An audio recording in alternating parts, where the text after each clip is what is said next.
Fala aí, galera do Dominantes Online, tudo bem com vocês? Bom dia, boa tarde, boa noite. Bom, aqui é o Caio. E finalizando aqui o nosso módulo, nosso estudo, a gente vai rever aqui algumas provas anteriores, né, do Enem, né, do Exame Nacional do Ensino Médio, e a gente vai conversar aqui sobre algumas questões da resolução dessas questões e como se dá mais ou menos o caminho para a gente entender, tá?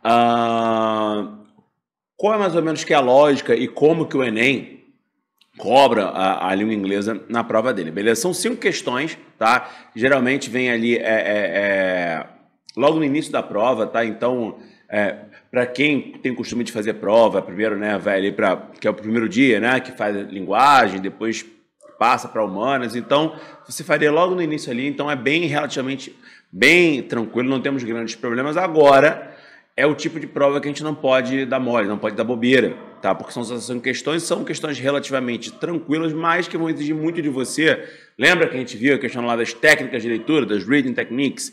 Vão exigir bastante de você nessa parte, tá? E que você conheça das estruturas de língua inglesa que a gente viu aqui ao longo de todo o módulo, de todo o curso, né? Que a gente viu oração subordinada, a gente viu voz passiva, a gente viu discurso indireto, a gente viu todos os tempos verbais, nós vimos pronomes, preposições, advérbios, comparativos, superlativos, artigos, tudo isso vai facilitar a vida de vocês para aquela questão das keywords, né, das palavras-chave. Você já conhecendo as estruturas, já facilita pra caramba, né, o tempo, até porque são muitas questões, são 90 questões que você faz ali no período de aproximadamente, né, 4 horas, então é relativamente difícil você equilibrar tempo e resolução de questões. Então, facilita muito você adiantar, conseguir ganhar tempo. E essa prova aqui, né, tem nas técnicas de leitura, né, para a prova de inglês do Enem, vai facilitar muito a vida de vocês. Então, vamos ver aqui primeiro a prova de 2020, tá? Vamos lá. Bom, galera, isso aqui é o típico texto, tá, que ele é cobrado no Enem. Passa ali cartazes, campanhas, cartoons, tirinhas. Esse aqui é um texto típico, tá? Que mostra ali uma imagem de uma mulher. E aqui tem os verbos should, que a gente cansou de ver aqui, né? Lá com os modal verbs, tá aqui, ó. Women, né? Plural, mulheres. Shouldn't I, shouldn't have a right, shouldn't vote, shouldn't work, shouldn't box. Aqui, women shouldn't suffer from discrimination anymore. É aqui que está o cerne da questão, ó. Fala sobre a questão da discriminação quanto à mulher. Vocês podem ver que até o próprio onde estão as palavras, né? Aqui, esse retângulo das palavras é uma forma de mordaça na boca da mulher aqui, tá? Essa mulher parece ser uma mulher de origem indiana, então, de repente, pode ter uma questão relacionada a isso, que é uma sociedade ainda bem patriarcal, né? Então, essa questão aqui é a questão típica do Enem, né? Que você olha ali uma linguagem visual, ao mesmo tempo tem uma linguagem verbal. Mas, de novo, você conhecendo as estruturas aqui, ó, o verbo should, né, o que ele demonstra, facilitaria pra caramba para você. Beleza, galera? Nesse caso aqui, como eu falei com vocês, fala sobre discriminação. Ó, a palavra aqui, discrimination, suffer, discrimination, sofrer discriminação. Então, são cognatos, palavras que você consegue identificar, né, proximidade em inglês e em português, então já facilita também. Então, vamos lá para a questão. Os recursos usados nesse post de divulgação de uma campanha levam o leitor a refletir sobre a necessidade de criticar o tipo de tratamento dado à mulher. No caso aqui, né, a questão da sociedade patriarcal e da discriminação das mulheres com relação a terem direitos ou terem possibilidades iguais aos homens, né, que fala aqui a questão dos direitos, do voto, do trabalho, né, e de você poder gerar renda. Beleza, galera? Tranquilo? Então, vamos lá, para a próxima. E aqui está falando outra questão parecida com essa, que é We are culture, not a costume. Ou seja, nós somos uma cultura, não uma fantasia. E aqui, ó, é importante que costume é um falso cognato. Temos aulas disso aqui também. Ou seja, é aquela palavra que parece alguma coisa, mas é outra completamente diferente, tá? Costume parece costume, mas não é fantasia. O que aqui está mostrando, ó? Uma mulher negra com uma foto aqui de blackface, né, que é algo extremamente racista, né? Aqui está mostrando uma mulher oriental com uma fantasia aqui de geisha, né, até meio que sexualizada. Aqui está mostrando, né, um homem latino com duas pessoas fantasiadas de mariachi, né? Bom, e aqui nós temos uma mulher, tá?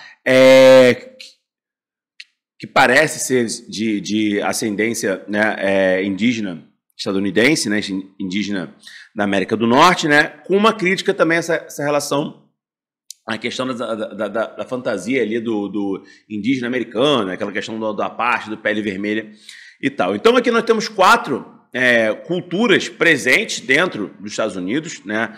Os latinos ali, que são quase 30% da população, a população negra, que é 13%, população oriental, que está ali por volta de 2 a 3%, e a população de origem indígena está ali de 1 a 2%, tá? Compondo esse caldo cultural que são ali dos Estados Unidos. E tem uma grande questão, que é a questão da apropriação cultural com relação a isso, né?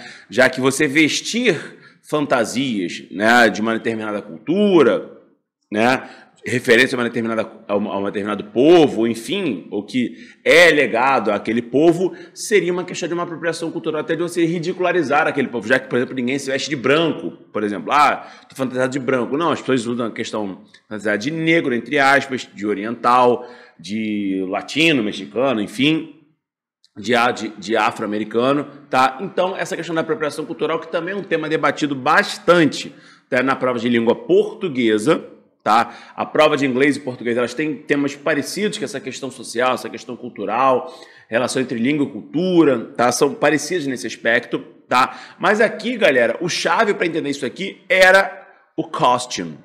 Aqui, ó, que para quem achava que a questão de costume podia ficar perdido na questão, tá? Por isso que é importante saber a gramática para poder correlacionar isso. Então, vamos lá para a questão. Nesse post de divulgação de uma campanha que aborda a diversidade e a inclusão, a interação dos elementos verbais e não verbais faz referência ao ato de estereotipar povos de certas culturas, aquela questão da apropriação cultural, tá?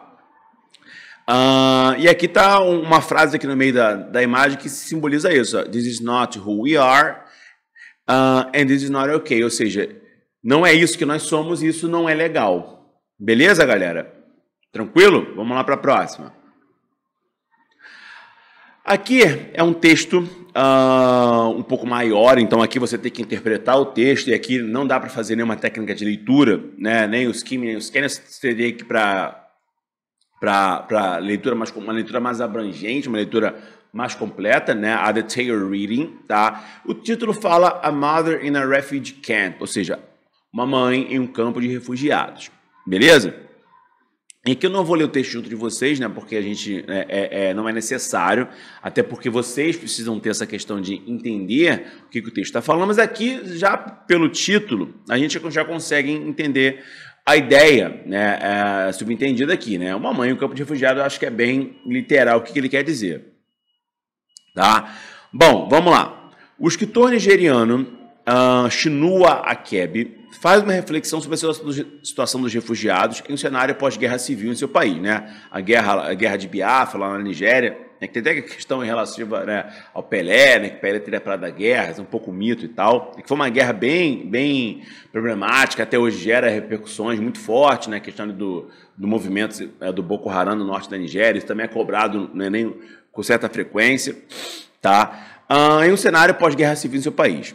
Essa reflexão é construída no poema por meio da apresentação de sua mãe, explorando que é aquilo justamente, né, a Mother in a Refugee Camp. É a mãe, né, que está sendo representada ali como uma questão da maternidade, de proteger o filho, mas ao mesmo tempo de não poder, porque a estrutura externa da guerra civil é mais forte, tá? Então aqui tem algumas questões aqui, ó, por exemplo, of a mother's pride, seria o orgulho da mãe, she had bathed him, ela tinha banhado o filho, tá? Aqui, ó, the air was healthy with odor of diarrhea, ou seja, o ar estava pesado com cheiros de diarreia, você vê que é uma questão bastante complicada, né? Her tenderness of her son, tipo o seu carinho, né? O seu amor, né? Tenderness é uma palavra que não tem uma tradução exata, mas seria mais ou menos essa questão de um amor meio sublime, assim, né? Com seu filho. Então, por tudo isso aqui, a gente consegue perceber que, ao mesmo tempo, uma questão que mostra o amor, da mãe com o filho, ao mesmo tempo que a situação é muito difícil, né? Como aqui está no cheiro de diarreia, ao mesmo tempo que ela tem pequenas vitórias, como a questão de poder banhar seu filho e tal. Então mostra aí, descreve como é que seria essa situação de uma mãe tentando proteger do filho, ao mesmo tempo que a situação é muito complicada e o que ela pode fazer, quais as situações que ela passa para poder dar ali o mínimo de carinho para o filho dela. Beleza?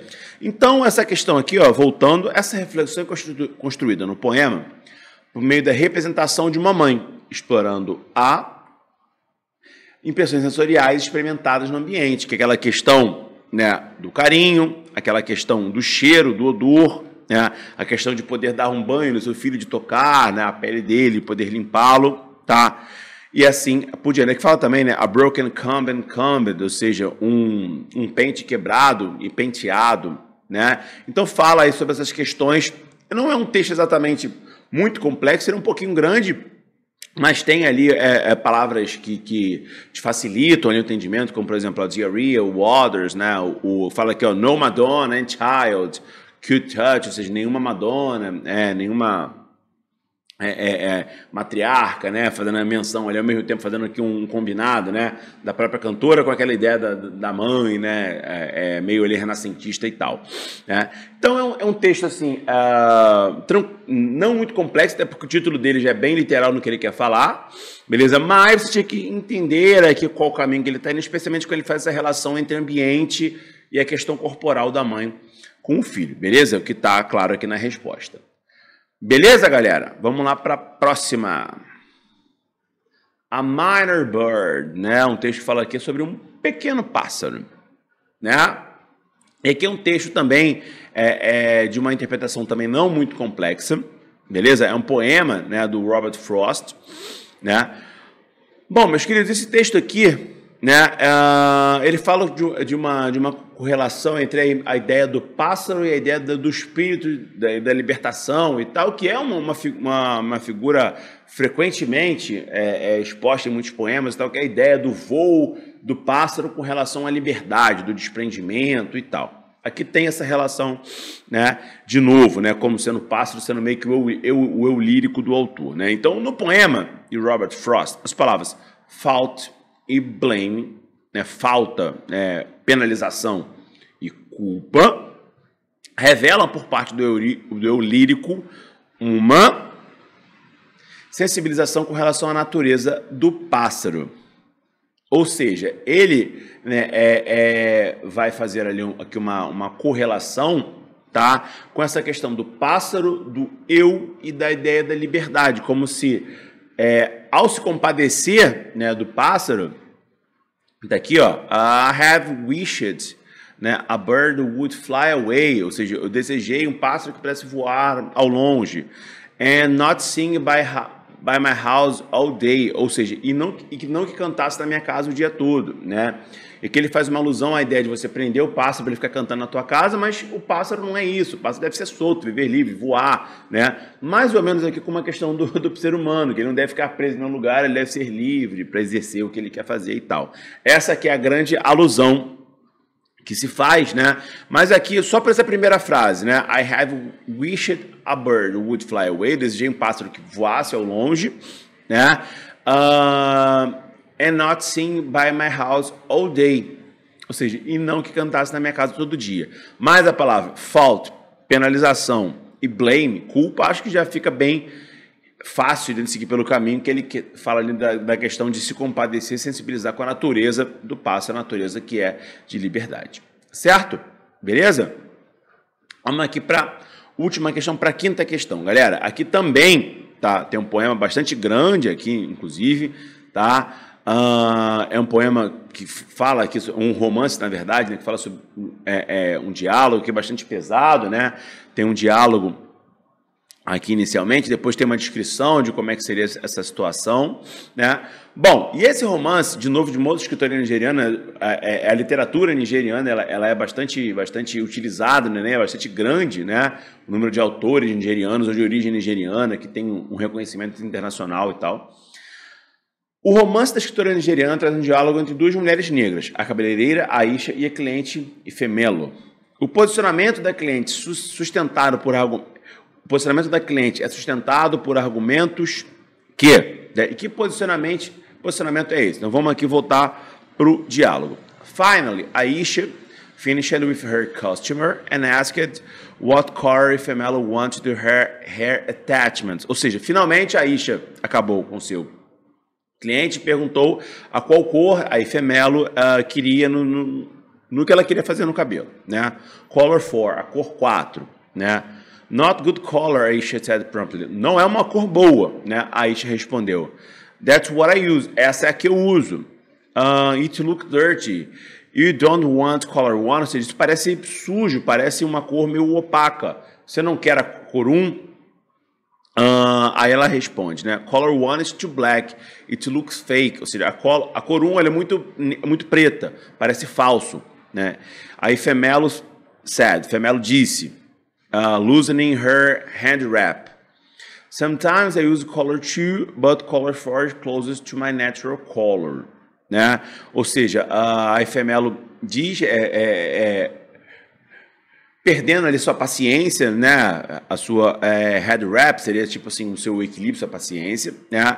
Às vezes eu uso a cor 2, mas a cor 4 é a mais próxima da minha cor natural, né? She touched Femelo's hair. Why you don't have relaxer? Ou seja, ela tocou o cabelo da Femelo da cliente e falou, por que você não faz um relaxamento? I like my hair the way God made it. Ou seja, eu gosto do meu cabelo da maneira que Deus o fez. But how you comb it? Hard to comb. Ou seja, mas como que você o penteia? É difícil penteá-lo, né? E aqui o diálogo segue e tal, mas aqui a gente já pode demonstrar que é uma pessoa defendendo a naturalidade do cabelo dela, a cor que ela quer, e a outra seria um pensamento assim mais ocidentalizado, digamos assim, né? Querendo, tipo assim, alisar o cabelo, fazer uma cor mais parecida com o ocidental, né? E aqui a gente pode interpretar de várias formas isso, como sendo uma pessoa mais apegada às raízes, e uma outra não, uma pessoa, né, mais apegada à cultura local e uma outra com um objetivo mais ali de aculturada por uma questão capitalista, né, do imperialismo cultural. A gente vai fazer várias interpretações acerca disso, né? Mas especialmente no posicionamento da cliente é sustentada pelos argumentos que revela uma atitude de resistência. Resistência ela contra esse poema, na verdade, né, é uma grande ode, né, a questão da resistência com relação à imposição de uma cultura, que ela quer o tempo todo, né, manter o seu cabelo como ela faz aqui, do jeito que Deus o fez. Ou seja, ela quer manter o cabelo dela, né, mais afro, ela quer manter o cabelo dela na cor que ela acha que é mais parecida com o natural, enquanto a cabeleireira quer fazer um relaxamento, né, que é tipo alisar o cabelo, quer pintar de uma outra cor, tal. Então é meio que pode fazer uma alusão até uma resistência a essa aculturação que ela é imposta ali por meio de propaganda, de filmes, de séries, de personagens famosos, né, de marketing pesado, tá? Então isso aqui demonstra, a gente pode interpretar como sendo simplesmente um diálogo, mas também numa questão mais macro, mais ampla, de uma resistência a essa imposição cultural, que é tipo de imperialismo cultural, né, que diz ali que o cabelo liso é mais bonito que o cabelo black, que o cabelo crespo, que fala que as cores mais claras são melhores que as cores mais escuras, né, e assim por diante. Beleza, galera? Então é isso, valeu, tamo junto, abraço, valeu!